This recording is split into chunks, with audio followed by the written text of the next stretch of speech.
शुरू करते हैं। आज की कहानी मेरे एक चचेरा भाई अखिलेश के साथ हुई घटना पर आधारित है। तो चलिए वो घटना मैं आपको इसकी जुबानी सुनता हूँ। मेरा नाम राजेंद्र है और मैं महाराष्ट्र के सतारा जिले का रहने वाला हूँ। दोस्तों, हम बचपन से अपने घर वालों से भूत पाठों से संबंधित किस कहानी सुनते चले आते हैं और फिर जैसे जैसे हम बड़े होते जाते हमारा डर जिज्ञासा में बदल जाता है। मतलब हमें डर तो अब भी लगता है, पर कभी हम ये देखना चाहते हैं कि असल में इसका कारण क्या है। हम किसी जगह से किसी चीज से डर रहे हैं, तो क्या वो कारण सही है या नहीं। 1990 में मैंने अपनी 12वीं की परीक्षा दी थी और परीक्षा के बाद हमें एक लंबी छुट्टी पड़ रही थी। वैसे मेरी ज्यादातर पढ़ाई शहर में हुई थी और छुट्टियां में मैं हमेशा अपने चाचा के घर रहने जाया करता था, क्योंकि वहां पर मेरे भाई दोस्त वगैरह सब मेरे ही उम्र के थे। तुम मेरा चेहरा भाई कुलदीप और हमारा दोस्त राकेश, हमें एक आदत थी कि हम खाना खाने के बाद यूं ही आसपास टहलने जाया करते थे। असल में राकेश को तंबाकू और सिगरेट पीने का बहुत शौक था और उसके साथ साथ उन दोनों हम गांव के करीब बहाने वाली नदी के तट पर जाकर बैठ जाते थे। वह नदी गर्मियों में ज्यादातर सूखी रहती थी और वहां पर कोई आता जाता भी नहीं था, इसलिए वह हमारे लिए एक रोज की बात है। हम हमेशा की तरह नदी के किनारे कुछ बड़े पत्थरों पर बैठे हुए थे। वहां पर बैठे बैठे वहां की हवा का आनंद ले रहे थे, लेकिन उसे दिन पास के गांव में कुछ कार्यक्रम था, इसलिए रात भर लोगों का आना जाना शुरू था। तब मैंने उन्हें कहा कि चलो किसी दूसरी शान जगह पर चलते हैं। तो कुलदीप ने कहा, हमारी यहाँ किसी छोटी बस्ती को वाणी कहते हैं। और उसने कहा, पागल हो गए हो क्या तुम तो ऐसे बात कर रहे हो जैसे तुम पर्दे वाली के बड़े में कुछ जानती ही नहीं हो। तब मैंने उसे समझते हुए कहा, अरे कुछ भी हुआ है क्या, मैंने तो बचपन में कितने सारे किस्से सुन पर आज तक वह किसी भी अजीब चीज को होते हुए नहीं देखा है। हाल में हम दोनों को भी सिगरेट की तालाब लगी थी और मेरी हाँ में हाँ मिलने हुए कुलदीप ने कहा, चलो बाइक से चलते हैं। बाइक से जाएंगे तो जल्दी वापस आ जाएंगे। बाइक का नाम सुनकर राकेश भी हाँ ना करते हुए हमारे साथ आने को तैयार हो गया। हाल में हमने बचपन में अपने बड़े बुजुर्ग लोगों से पर्दे बस्ती का सिर्फ नाम सुना था। मतलब उसे बस्ती यानी पहाड़ी को किसी ने देखा नहीं था। गांव के लोगों ने भी बस उसे वाणी के किस्से सुनते लोग कहते थे कि किसी जमाने में नदी के पर एक बस्ती हुआ करते थे, पर किसी ने भी उसे देखा नहीं था। पर कोई अगर अनजाने में वहां चला जाता है तो उसे कभी कभी वह बस्ती दिखाई देती है। अब उसे वक्त हमें इतना ठीक याद नहीं आ रहा था, पर कहानी कुछ ऐसी ही थी। जब हम वहां जाने के बारे में सोच रहे थे, उस वक्त रात के 11:30 बज रहे थे। मेरे भाई कुलदीप ने अपनी बाइक निकाली। राकेश ने भी चुपचाप अपनी दुकान से कुछ सिगरेट वगैरह ले ली और फिर हम तीनों भी बाइक से बाहर दिवाली की तरफ निकाल पड़े।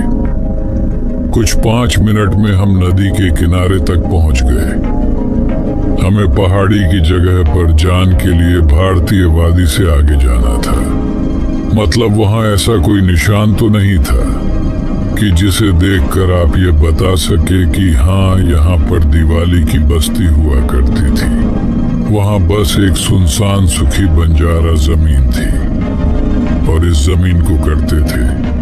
हमें उसे जमीन से आगे जाना था। जहां से हम गुजरते वाले थे उसे जगह पर कई सारे सूख पेड़ थे जो उसे जगह को और भी डरावना बना रहे थे। बहुत शांत और सुनसान माहौल था। वहां का उससे पहले हमें एक नदी को भी पार करना था। हम जी बस्ती के बड़े में बात कर रहे हैं। वह गुमनाम बस्ती कभी नदी की दूसरी तरफ हुआ करती थी और हमें भी आगे जान के लिए उसे सुख नदी को पार करना था। नदी ज्यादा चौड़ी तो नहीं थी, यही कोई 40-50 फुट चौड़ी थी और 15 या 20 फीट गहरी। लेकिन नदी के दोनों तरफ तेज चढ़ा था। पर जैसे ही हम तीनों बाइक से नदी के अंदर उतारे, नदी के सुख ताल में जाकर अचानक हमारी बाइक बैंड फट गई। हमने बाइक चालू करने की बहुत कोशिश की पर कोई उपाय नहीं हुआ।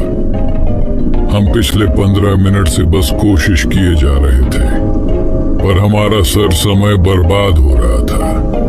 एक एक कर माचिस की साड़ी तिलिया भी खत्म हो गई और फिर बाइक को शुरू करने की हमारी हिम्मत भी नहीं की। हमें कुछ समझ नहीं आ रहा था कि बाइक को अचानक क्या हो गया। अब हमने भी ठान ली थी कि हम आगे जाकर ही रहेंगे, इसलिए हमने बाइक को धकेलते हुए ऊपर चढ़ा दिया और नदी के दूसरी तरफ तट पर पहुंच गए। इस साड़ी झंझट में हम काफी तक गए थे पर फिर भी हमने किसी तरह बाइक के साथ वह सुख नदी पर कर ली थी। जैसे ही हम ऊपर पहुंचे, थोड़ा आगे जान पर हमें कुछ दूर एक झोपड़ा दिखाई दिया। उसे झोपड़ी के पास कोई बैठा हुआ था क्योंकि वहीं से हमें उसकी खने की आवाज सुने दे रही थी। दूर से झोपड़ी से बाहर आई रोशनी दिखाई पड़ रहे थे तो मैंने उन दोनों से कहा, मैंने कहा था इतने साल हो गए हैं, यहाँ कुछ तो बदलाव जरूर हुआ होगा। चलो उसे घर से हमें कुछ ना कुछ मदद जरूर मिल जाएगी। फिर हम तीनों भी उसे झोपड़ी के करीब चले गए। राकेश और कुलदीप भाई के साथ झोपड़ी से थोड़े दूर खड़े रहा है। झोपड़ी का दरवाजा थोड़ा सा खुला था और अंदर से दिए की एक हॉकी पीली रोशनी बाहर आ रही थी। मैं उसे बूढ़े के पास जाकर खड़ा हो गया। मैं अब भी उसे बूढ़े के पास खड़ा था। मैंने देखा कि वह मेरी तरफ जरा भी ध्यान नहीं दे रहे हैं तो इसलिए मैंने उन्हें आवाज दी और कहा, बाबा हमारी गाड़ी बैंड फट गई है। अगर आपके घर से कोई इंडिया या माचिस मिल जाती तो हम थोड़ा देख लेते कि गाड़ी में क्या गड़बड़ी है। उन्होंने चिलम से धुएं को खींचकर बाजू में रख दिया और गहरी आवाज में खांसते हुए वो उसे झोपड़ी के अंदर चले गए।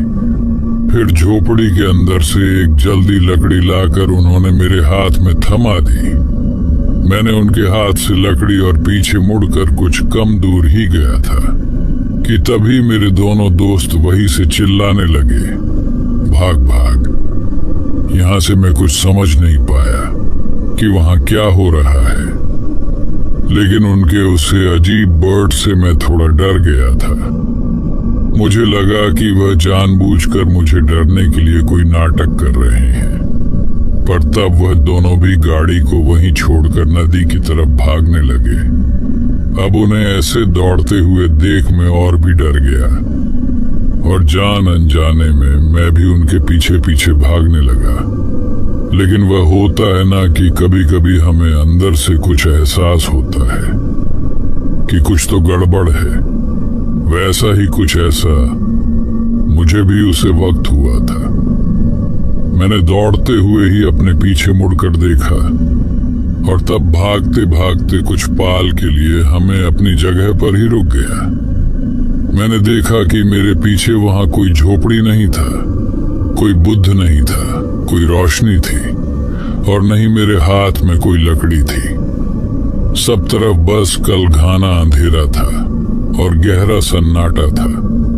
वहां हमारे साथ कुछ तो अजीब हुआ था। वहां का वह भयानक नजर महसूस होते ही मैं और दुगनी तेजी से भगत हुआ।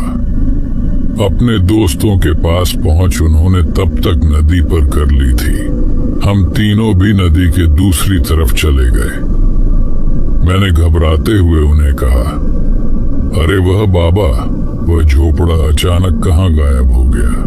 तब कुलदीप ने मुझे बताया कि तेरा नसीब अच्छा था, जो तू बैग गया तूने तो बस उन्हें गायब होते हुए देखा था, और हमने जो देखा अगर तू वह देख लेट तो तेरी हालात खराब हो जाती। जब उसे आदमी ने तुम्हें वह चलती हुई लकड़ी दी थी ना, तब हमने उसे आज की रोशनी में उसका चेहरा देखा।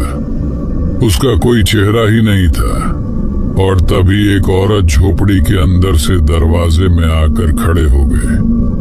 उसका भी कोई चेहरा नहीं था, उनकी आंखें नहीं थी, पर फिर भी ऐसा लगा जैसे वह दोनों हमारी तरफ देख रहे हो।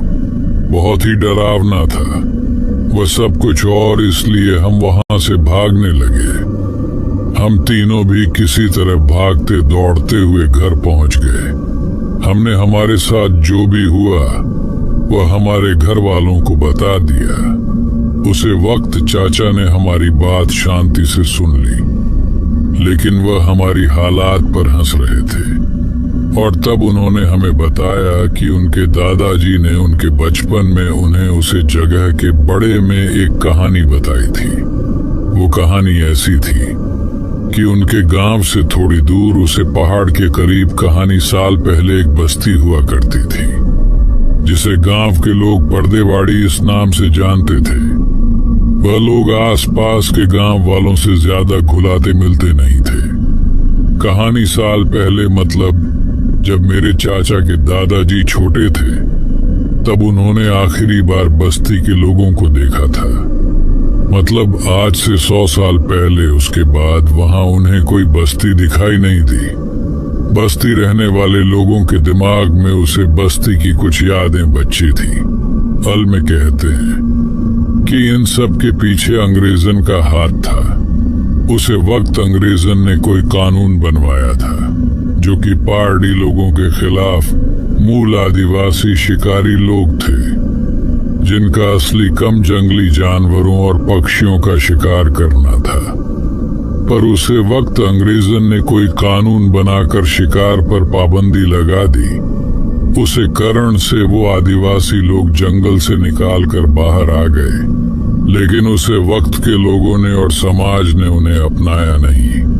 उनके पास करने के लिए कुछ भी नहीं था, तो इसलिए यही लोग मजबूरी में चोरी करने लगे, लूटने लगे। अंग्रेजन के कानून के हिसाब से अब वह गुनहगार बन गए थे। अंग्रेज लोग भी इन लोगों से बहुत परेशान हो गए थे, लेकिन वह उनका सामना नहीं कर रहे थे, और इसलिए उन्होंने एक रात इस साड़ी वास्तु को जलाकर रख कर गया था।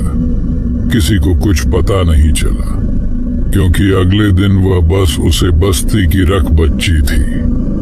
अब पता नहीं, पर कहते हैं कि जो भी उसे रात उसे जमीन पर अचानक जलकर रख हो गए थे, वह आज भी कभी कभी वहां से गुजरते वाले लोगों को दिखाई देते हैं, उन्हें आवाज देते हैं। हमने जो देखा था, जो महसूस किया था, वह भी इसका एक अंश था।